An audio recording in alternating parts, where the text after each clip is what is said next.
What's up, my viewers? We're back to episode 2 of Lang is Lit. Thanks for tuning in. I hope you guys had a great day of exams. Today I heard some feedback for paper 1 for both HL and SL, and it sounds like you had a good group of texts. So hopefully those went really well for you, that you were able to do your best. Looking forward to hear more about those if you come say hi. Okay, today in episode 2, why am I talking like this is a real vlog? Okay, for this second video I want to recap some of the things about paper 2 that we've talked about in the past. I know it's been a while since we've done the mock exams, since we've talked about these texts, so my goal here is to give you a refresher on paper 2 and our 3 texts for HL, 2 texts for SL, and also to share a few outlines with you. And I'm going to try to get those on this screen right here. Okay, low budget filming in my apartment. All right. So first, I'm just gonna recap what paper 2 is and give you some tips for how to approach the question and how to approach writing your essay when you start paper 2 tomorrow. Okay, so remember that you have 6 different questions for this paper 2, and during your 5 minutes of reading time, I really encourage you just to read through all 6 of them and to kind of just rephrase what the questions are asking for yourself, so you really understand what the question is asking, everything that it requires and demands of you. Okay, so pay attention to what the keywords are.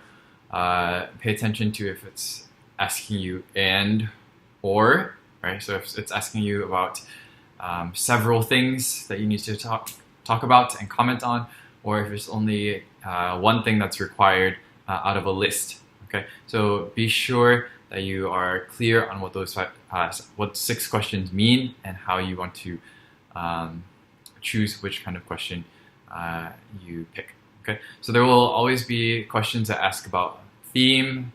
There will be questions about the importance of the reader and the time period, the context, and there will be questions that ask about literary techniques that are very specific. Okay, so kind of just be sure as you go in what kind of question you like to write about, and then see which one kind of catches your eye. I think personally, from our discussions as classes, I think the questions that ask you to kind of understand the social critique of an author, we're generally good at answering those questions, or questions that ask us about the importance of maybe a character's pursuit of a goal or a presentation of a theme. I think those are questions that we generally are a little bit more strong in responding to. Okay, so just make sure that you're reading all 6 questions, and that you spend some time really thinking not only which question seems the easiest to respond to, but what question can you support with your understanding of the text and that you can back up with good evidence and quotations. Okay, so you've kind of got to be strategic about your answers, right?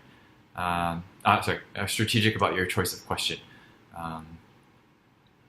Sometimes you might have a gut instinct. This is a question that's really familiar to me. It reminds me of a conversation that we had in class, or a conversation or a previous question that you worked on for an exam. And if that's the case, that is great, and I suggest you pick that question. A word of caution and warning: if you have written some practice essays, or if you spent some time today looking at your past paper 2, I want to caution you against trying to take that question and that essay that you've written in the past and try to cram it into one of these questions that you receive tomorrow. Okay, those questions are almost always a little bit different. Okay, so while you might be able to there goes the screen. While you might be able to use some aspects of your previous response, don't wholesale take it and put it into this new question, because I don't think that will lend you much success. Okay, so it's really just be flexible in your interpretation and your response to the question. Okay. Great. I will talk a little bit about the organization of the paper and how you should respond to it. Okay. In your introduction, similar to what I said in paper 1, you want to start off with a hook. And if you are, you don't have to start out with a hook, but if you are starting with a hook, please be sure that the hook is related to the question that is being asked. Okay? If the question is asking you about the pursuit of happiness, your hook could be a statement about the pursuit of happiness. Okay? It doesn't have to be too philosophical, too lengthy.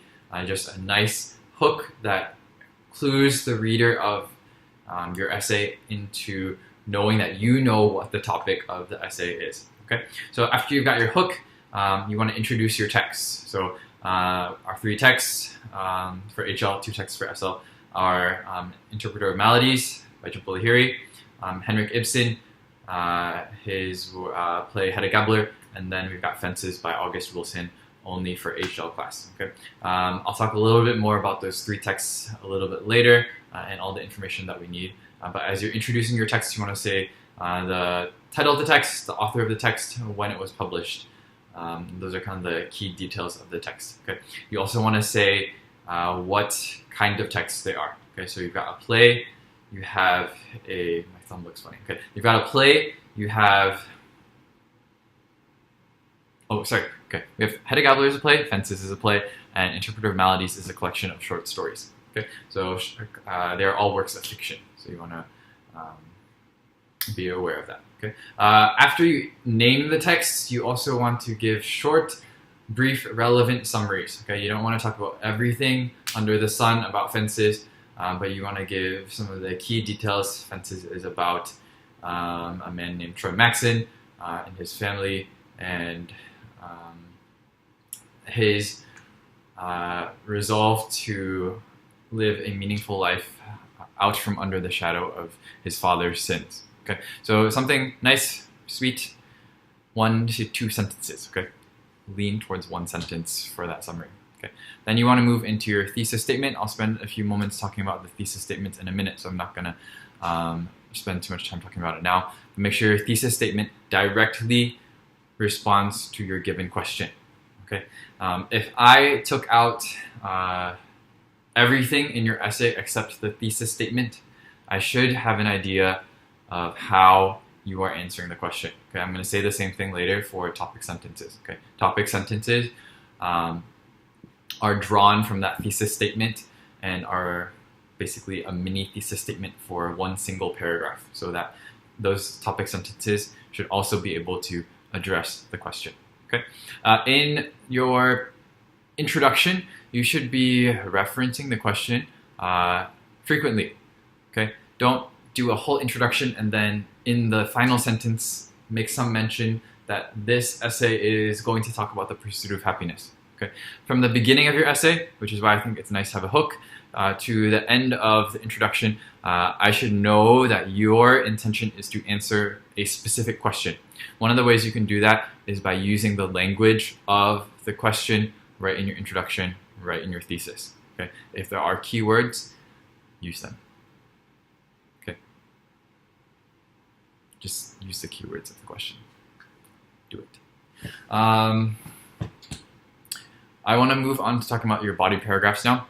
Most of the outlines I have shown you are 4 body paragraphs, and you can either do it text by text, or you can do it by criteria, criteria by criteria. Okay, I think both are suitable options, and it really just depends on which question you have, and some questions lend themselves more easily to a text-by-text approach or a criteria-by-criteria approach. Okay? If you remember the Paper 2 study guide, there are several outlines in there, and I've done an outline for the text-by-text and an outline for the criteria-by-criteria, so please take a look at those.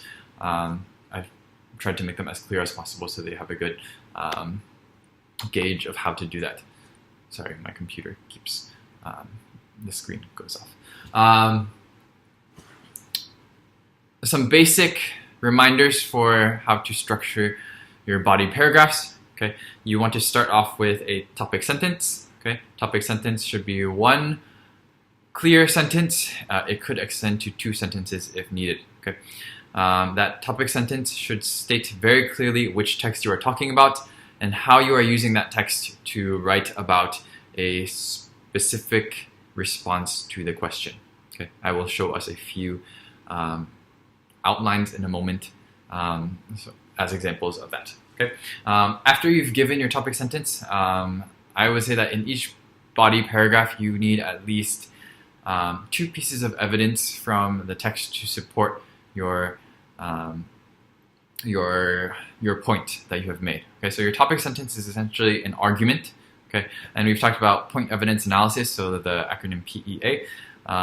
P, remember the PowerPoints where I had the little peas dancing on top of Jericho from VeggieTales. Okay, so you're gonna state a point, and that could be your topic sentence. Then you're gonna provide some evidence that supports that point. And I've talked to you several times about how when you're introducing your evidence, you want to give enough context to prove that you know where that evidence is from. You want to supply the necessary details so that the reader of your essay knows what generally what you're writing about.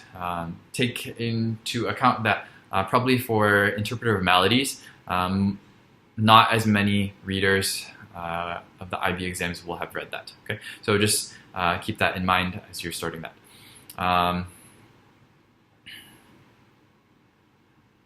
And then you're going to write your analysis about your evidence. Okay, analysis is your demonstration that you know that the evidence you picked is a good example of your point. So you want to explain how this evidence proves the idea that you have stated in your topic sentence. Okay, I would say that evidence needs to be at least one like a sufficient sentence.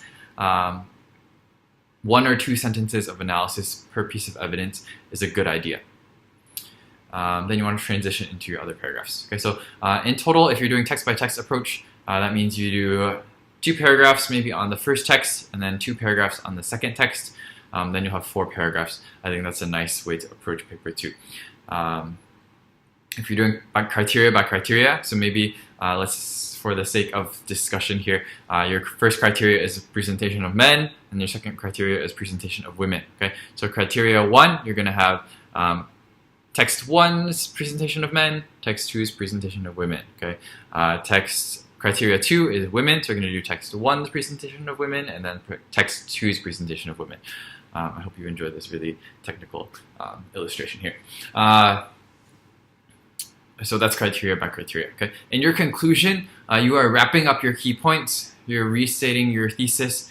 You don't really need to say too much more. Okay. If you want to extend on your idea, if you want to wrap up and make a conclusion that says, ultimately, through looking at all of these views, we see that these authors believe blank. Okay.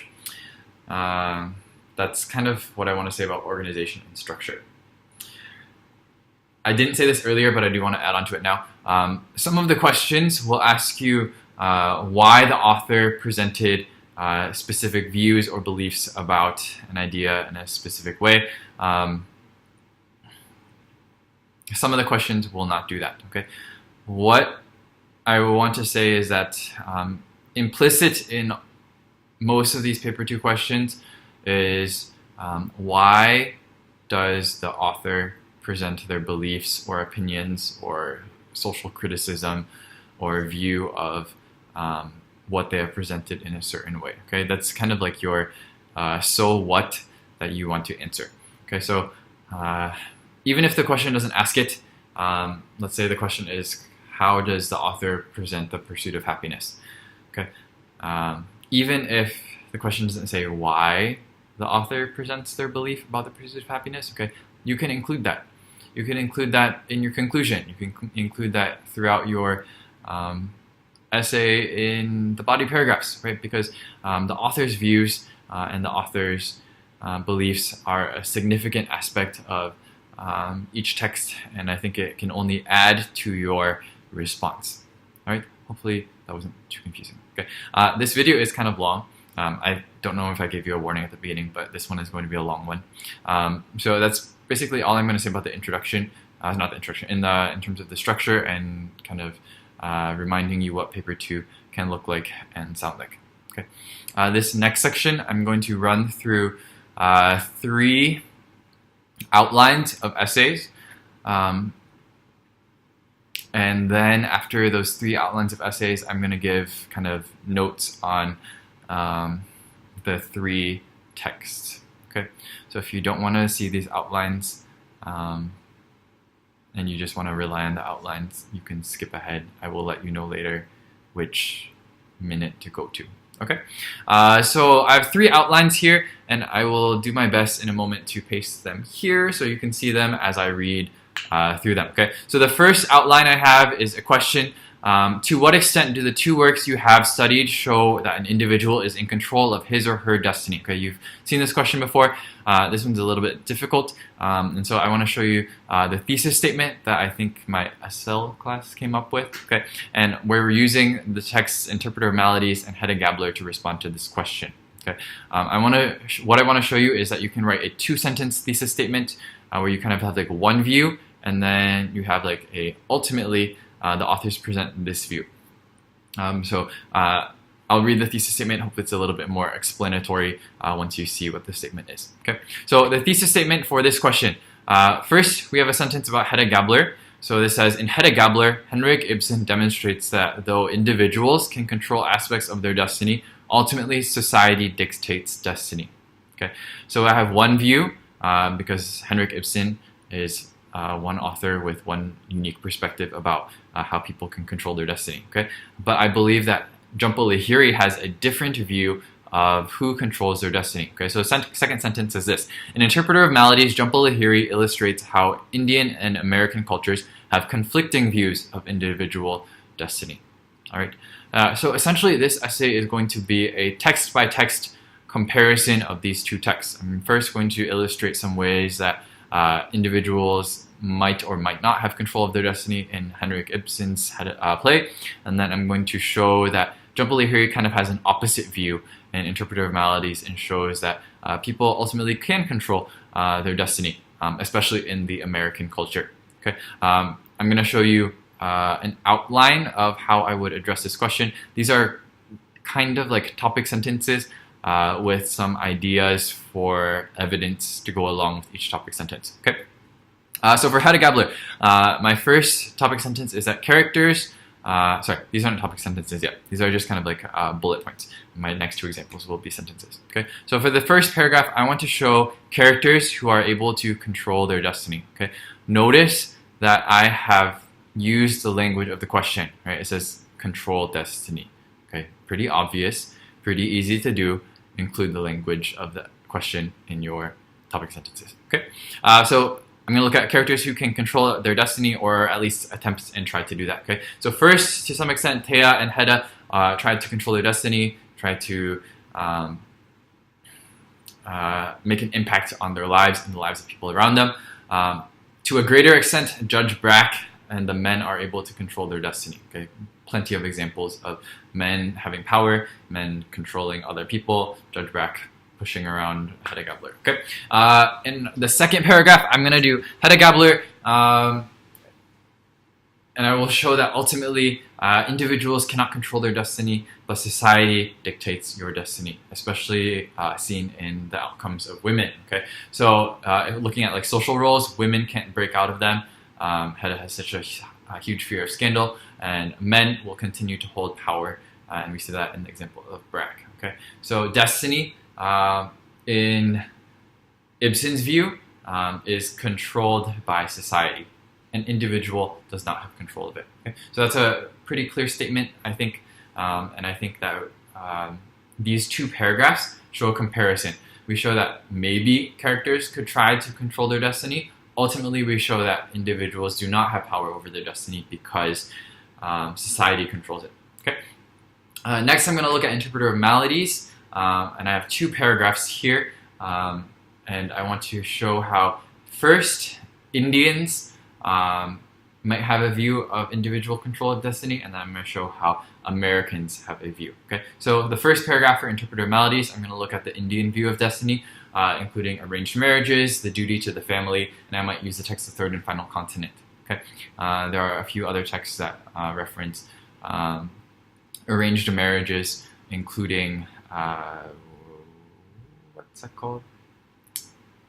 This Blessed House. Okay, and then we also have the case system. You are born into your situation and you cannot change it. And we see this in a real Derwin.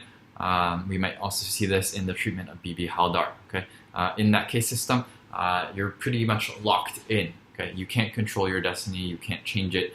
There's no way you can manipulate your outcome for your life. Okay, and then I want to contrast that. Weird way of saying that. Okay, I want to compare that to the American way, a view of life. I want to say that Americans have a view that you as an individual can make choices and you have freedom. Okay, we see that in Shobha and her ability to leave her husband, Shukumar, and then also Mrs. Das, who's pretty much a free-spirited American woman, doesn't listen to her husband, has an affair, and keeps it from her husband. Okay, and then we also have this second bullet point is where I want to show that ultimately Jambalahiri shows that you can combine Indian American values to have a good life. And actually, when we look at Indian Americans, like the narrator of the Third and Final Continent, we see that you are able to shape your destiny. You are able to shape your future within the confines of what society has given to you. So for the Third and Final Continent, he is part of an arranged marriage, but that doesn't mean his life sucks, right? That doesn't mean his life will be terrible, right? He's able to grow out of it and to have a good life with his wife and raise his son well in the United States. Okay. Sorry, this is taking a really long time. This is a long vlog, guys.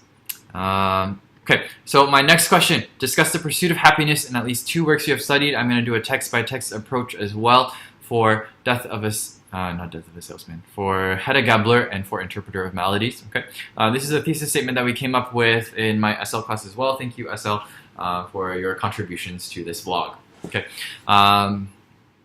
Some of you are sending me texts right now. I will respond to them later. So here's my thesis. In Hedda Gabler, Henrik Ibsen demonstrates that a woman's pursuit of happiness and her freedom and power during the 1890s is doomed to fail. Okay, so pursuit of happiness is a big no-no in Hedda Gabler, especially for women. Okay, but on the other hand, I believe that the pursuit of happiness is pretty available for Indian Americans in Interpreter of Maladies. Okay, so on the other hand, in Interpreter of Maladies, Jambalahiri illustrates the painful challenges known to Indian Americans, but ultimately reveals that happiness can be found in time. Okay, so you can kind of see I've got this like 2-pronged thesis in both of these examples. I want to show like there's one view, but ultimately there's another thing. Okay, so like in Interpreter of Maladies, a lot of stories are not happy. Many people face sadness, but that's not the only outcome that is available. I want to show that eventually people could be happy. Okay, let me explain by looking at our outline. So here's the outline. Again, text-by-text approach, I'm going to do Hedda Gabler, and then I'm going to do Interpreter of Maladies. Okay, so for Hedda Gabler, these are topic sentences essentially. Okay, in the play Hedda Gabler, Hedda's pursuit of happiness is seen in her desire for power to mold a human destiny. So here I am defining what the pursuit of happiness is for a specific character, and I'm showing that it is in Hedda's pursuit to mold destinies. Okay, so I might give examples of how she tries to get Loveborg to drink, and then eventually how she tries to get Loveborg to kill himself. All right, Hedda Gabler 2. I will look at Hedda's efforts to pursue happiness through power, that despite those efforts, she ultimately fails and commits suicide. Sad life for Hedda. Okay, yeah. In Ibsen's time in the 1890s, it's pretty impossible for a woman to have power and to be happy if she equates happiness with power. Many examples with that, I think they're self-explanatory. Okay, then I would show that Jhumpa Lahiri has quite an opposite view of the pursuit of happiness, and part of that opposite view is because of her context. She's writing in 1999 is when this is published, so this is like the 20th, 21st century that she is living in, and we see that women are much more able to speak out and have a full life.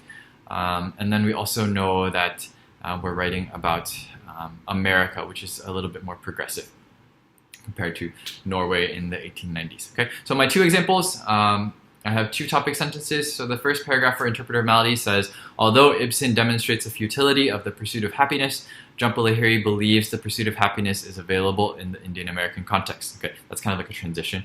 Here's essentially the topic sentence. At first, Jhumpa Lahiri shows that happiness might be impossible to achieve because of incredible human suffering. There's a lot of suffering in interpretive maladies. We have people who have to be displaced because of religious reasons, okay, because of war, and we see that some people are ostracized and become outcasts in their society because of sickness and illness. Okay. Second paragraph, I would say that, however, Lahiri eventually proposes that happiness for Indian Americans is possible as they assimilate and navigate the complexities of combining Indian and American culture. Yes, there's lots of sadness. Yes, there's homesickness, there's heartbreak, and we see that many, many times, but we also see that with effort, with compromise, with learning to love a person that you barely know, okay, you are able to live a good life and have a family in the United States and raise your kid and send him to Harvard. Okay, Jhumpa Lahiri she basically presents her own version of the American dream for the Indian Americans in the third and final continent. Okay, that is my second outline. I'm going to jump to one more outline. And with this one, I want to use Hedda Gabler and Death of a Salesman, which I think a good chunk of you in HL will do. If you are in SL, you can kind of skip over this one to save some of your time. Okay, for Death of a Salesman and Hedda Gabler, I wanted to do a criteria by criteria approach. And so the question I chose is, how and why is justice understood in at least two of the works you have studied? Okay, so this question is nice because it's like, how is justice portrayed and understood? And then why does the author portray justice in a certain way? Okay, so this is a question that lends itself really naturally to the so what question. So here's my how and why for, here's my thesis for that. Okay, and I've kind of set it up to compare a kind of like a beginning approach to justice and injustices in particular, and then justice in the second act. I actually do not really love this response and this outline. I'll try to do my best to explain it, but it was kind of hard to work this in for this question and to do it in a criteria by criteria. Hopefully it makes sense. Maybe you can develop it. Okay, me again. I will try to wrap this up quickly. Sorry, it is such a long video. Okay, here's my thesis for this previous question about how justice is portrayed. So in Hedda Gabler and in Fences, Ibsen and Wilson reveal the injustices faced by women, including Hedda and Rose, who are undeservedly oppressed by social and marital norms. Okay, yeah, women have it bad in Hedda Gabler and in Fences, and I think that's a social injustice, and I want to talk about that. Okay, and then I want to talk about how we might see justice portrayed in the characters' deaths. Okay, so in the end, Ibsen and Wilson ultimately demonstrate that characters receive a fair and just outcome at the end of their life, as Hedda and Troy ultimately face death and the consequences of their actions. Okay, so I'm kind of portraying these two aspects of a stated topic from the question. Okay, justice presented in the injustices that characters face, and then justice and in people receiving the outcomes that they deserve for their actions. Okay, I think this is a good one for Hedda and Troy, because they're both kind of like these tragic heroines who receive the outcome that is deserved based on their life and their actions, okay? Because they made some mistakes. All right, here is my outline, and I wrote kind of topic sentences, and I kind of ended up expanding into some ideas for examples. So for Hedda Gabler, in the play Hedda Gabler, I can't read. In the play Hedda Gabler endures the injustice of her position as a woman who, as she wholly lacks in power, especially against Judge Brack. So my first paragraph would be about the injustices against Hedda Gabler as a woman. I might include some examples of Thea and the injustices she faces. Okay, and then second, I'm going to do my paragraph also on injustice, but this time with Fences. Okay. Likewise, in Fences, Rose Maxon declares injustice in standing by her husband for 18 years, only to have him have a child by another woman. Okay, she is dealt a terrible hand because Troy is kind of crappy. Okay, and then I'm gonna go on to the justice in the conclusions to these stories, these plays. Okay, so in Hedda Gabler, this is my second paragraph on Hedda Gabler. In the end, Ibsen's understanding of justice is proved in the right outcome of Hedda's death.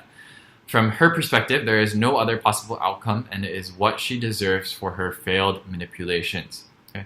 I personally don't know if I fully agree with that statement, but I think it's definitely something that is arguable, and that makes for a nice essay, right? We want to have something that we can argue and present evidence and analysis for. For Fences, my second paragraph will follow the same kind of logic.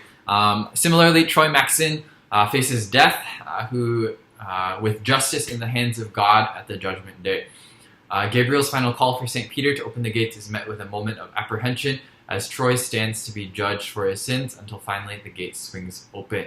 Okay, so justice, in some ways, I might also include some comments about how, when Rose says to Troy, yes, I will take care of your daughter, but you are now a womanless man, okay, womanless man, okay, I think that's totally just. I think Troy deserves that, and he knows he deserves that.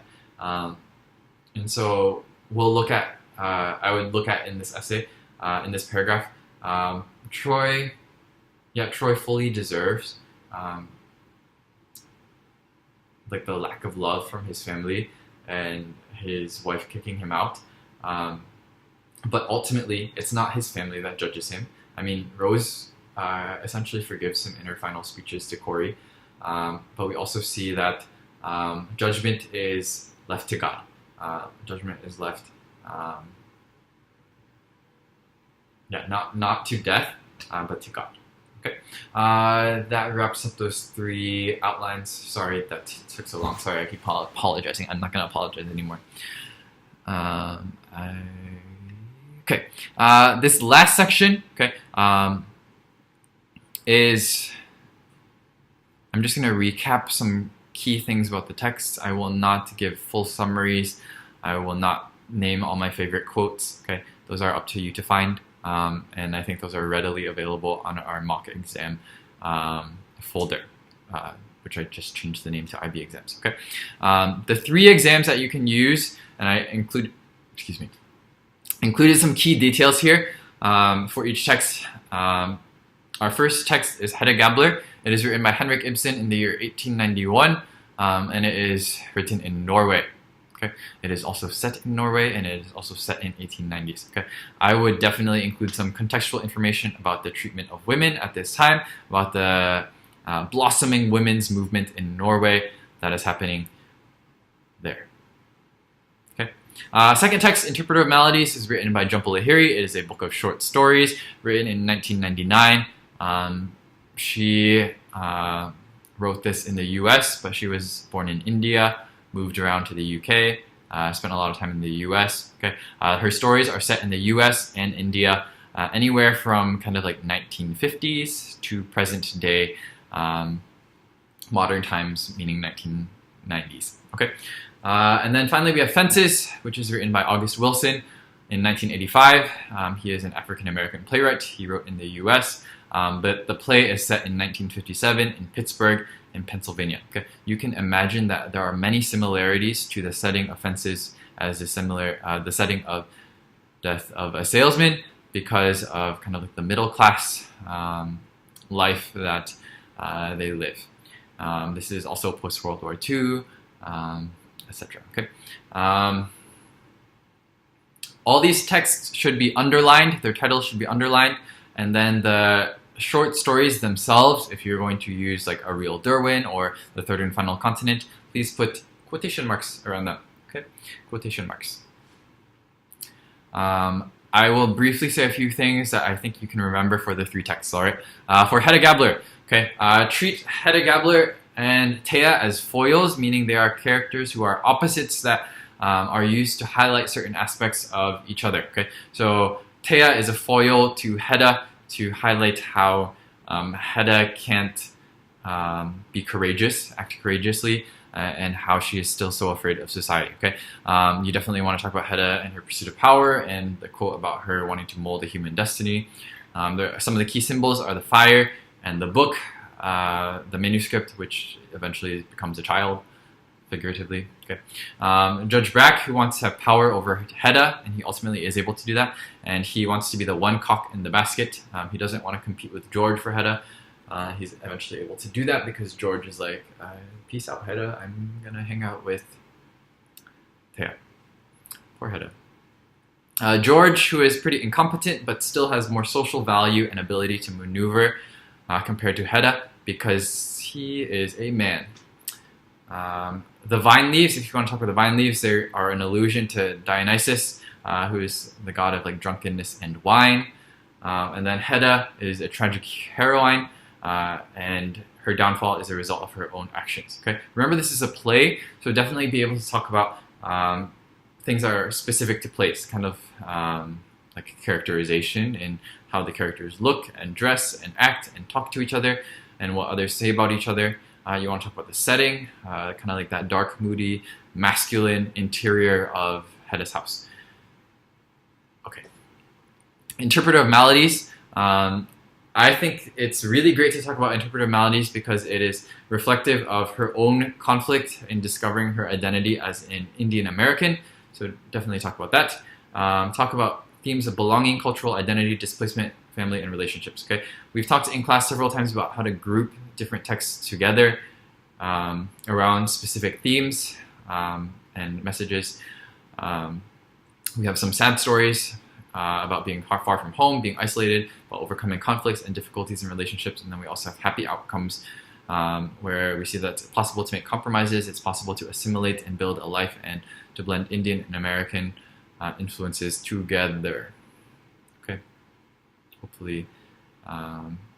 One of the things I really liked about The Third and Final Continent was how the son at the end, when he goes home, he gets to eat with his hands, kind of like the traditional way that Indian families do, and that also his parents are afraid that he is going to lose touch with his Indian heritage. That's actually something that Jhumpa Lahiri has said before too in an interview, where she said she's afraid that when her parents die, she will lose touch with her Indian heritage. Okay. Moving along, finally, this is last thing, okay, this is Fences, this is for HL only. I would definitely talk about baseball metaphors and symbolism. I would talk about the personification of death every time Troy kind of talks about wrestling with death, fighting death. Troy is also a tragic hero. I would make some nice comparisons between Troy and Hedda if possible. Monologues are those long speeches that Troy and Rose give. They're not soliloquies like Shakespeare, but monologues are basically like a character when they're speaking to another character, but they speak for a very, very long time. Okay, there's actually a list on that Google Drive folder with a list of the important monologues. So you might want to take a look at those. I've also highlighted the copy of Fences with some of the key quotes that I think are important. I think the epigraph is also important, where it talks about how we are not meant to kind of like live under the sins of our fathers, but we are meant to forgive and to move on. I think that's a really nice way of capturing the themes of the play. I would talk about the symbol of defense. Fences are meant to keep people in, but also push people out. And Rose wants to keep her family in. I talk about the father-son relationship of Troy and Corey, what that really is. Does Troy love his son? Up to you to decide. Okay, Rose is an oppressed woman who has stood by her husband for 18 years. You could talk about how she wanted to plant the seed in Troy, and she knew quite quickly after she married Troy that this seed was not planted in good soil. It's a biblical allusion. Then we have some dramatic irony here where we know about Troy's infidelity before Rose does. Okay, and then you've also got some religious allusions through Gabriel as well. Okay. Thank you for sticking along with this video. This one is a long one today, okay? But I hope it is some good use to you. I know it's been a long time, so I did want to make this video, and I did want to make it detailed because I think that this can jog your memory a little bit and remind you of some of the key details of the text and some of the ways that you can use the text, organize your papers, and to structure your essays. Okay. Do your best. I'll be praying for you again tomorrow.